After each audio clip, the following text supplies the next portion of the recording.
Le 20 juin 2025 pourrait bien marquer un tournant dans l'histoire politique contemporaine de la Côte d'Ivoire. Deux grandes figures de la vie politique ivoirienne, longtemps perçues comme opposées, voire rivales, ont décidé de faire front commun face à ce qu'elles qualifient d'injustice électorale.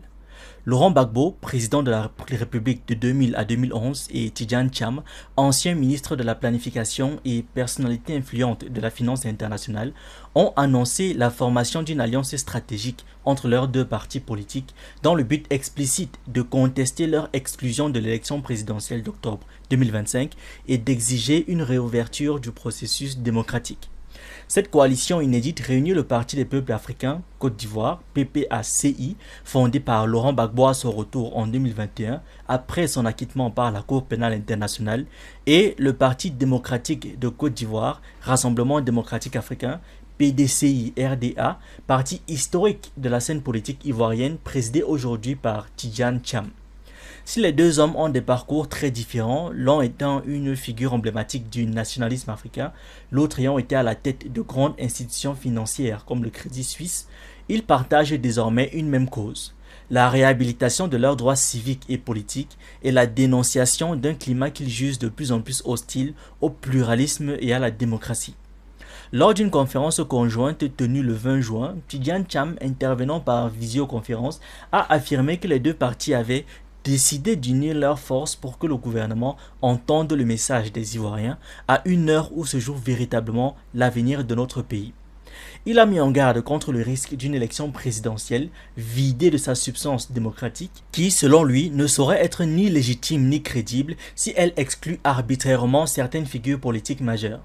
Cette position a été clairement relayée par Laurent Gbagbo qui, dans une allocution directe, a déclaré: si on ne laisse pas aux autres la capacité de se battre pour être au pouvoir, ce n'est plus la démocratie, c'est une confiscation du pouvoir par une minorité. Cette déclaration n'est pas anodine, elle survient dans un contexte politique qui est de plus en plus polarisé. Depuis plusieurs mois, la justice ivoirienne a invalidé plusieurs candidatures, notamment celle de Gbagbo, en raison de ses condamnations antérieures, et celle de Thiam sous prétexte de non-résidence sur le territoire national. Pour les intéressés, il s'agit là de prétextes juridiques dissimulant une stratégie politique, celle de verrouiller le jeu démocratique au profit du pouvoir en place.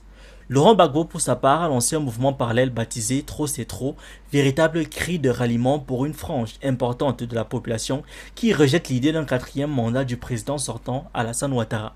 Ce dernier, au pouvoir depuis 2011, n'a pas encore officiellement annoncé sa candidature pour 2025, mais les signaux envoyés par son camp, notamment à travers des réformes constitutionnelles passées, laissent présager cette possibilité. Dans ce climat d'incertitude, l'opposition redoute une énième candidature de Ouattara qu'elle juge illégitime et dangereuse pour la stabilité institutionnelle du pays. La réaction du RHDP, Rassemblement des Oufouettistes pour la démocratie et la paix, le parti présidentiel, ne s'est pas fait attendre. Les responsables du parti ont minimisé l'impact politique de l'alliance Gbagbo-Thiam, qualifiant leur initiative de tentative désespérée de retour sur le devant de la scène. Le RHDP martèle que les décisions d'exclusion ont été prises par la justice de manière indépendante, en conformité avec la loi, et réfute toute instrumentalisation politique des institutions judiciaires. Mais au-delà du débat juridique, c'est la question de la légitimité démocratique qui est désormais posée. Pour de nombreux observateurs, tant à l'intérieur qu'à l'extérieur du pays, l'exclusion de figures emblématiques comme Gbagbo ou Thiam contribue à fragiliser la crédibilité du processus électoral.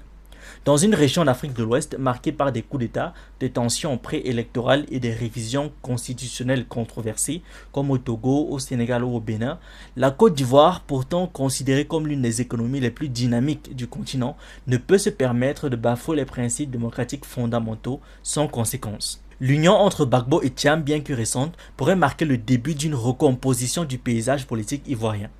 D'un côté, elle symbolise une tentative de rupture avec les logiques d'affrontement passées, en particulier la guerre civile qui a déchiré le pays entre 2002 et 2011, et de l'autre, elle redonne une voix à ceux qui estiment que le jeu politique est aujourd'hui confisqué au profit d'un seul clan. Merci d'avoir regardé cette vidéo, n'oubliez pas de liker, de partager et de donner votre avis en commentaire. Vous pouvez aussi nous suivre sur nos différentes plateformes Facebook, YouTube, TikTok et surtout sur le réseau social africain Diba World, disponible sur Android et iOS. Pour ceux qui le souhaitent, vous pouvez aussi rejoindre notre communauté WhatsApp.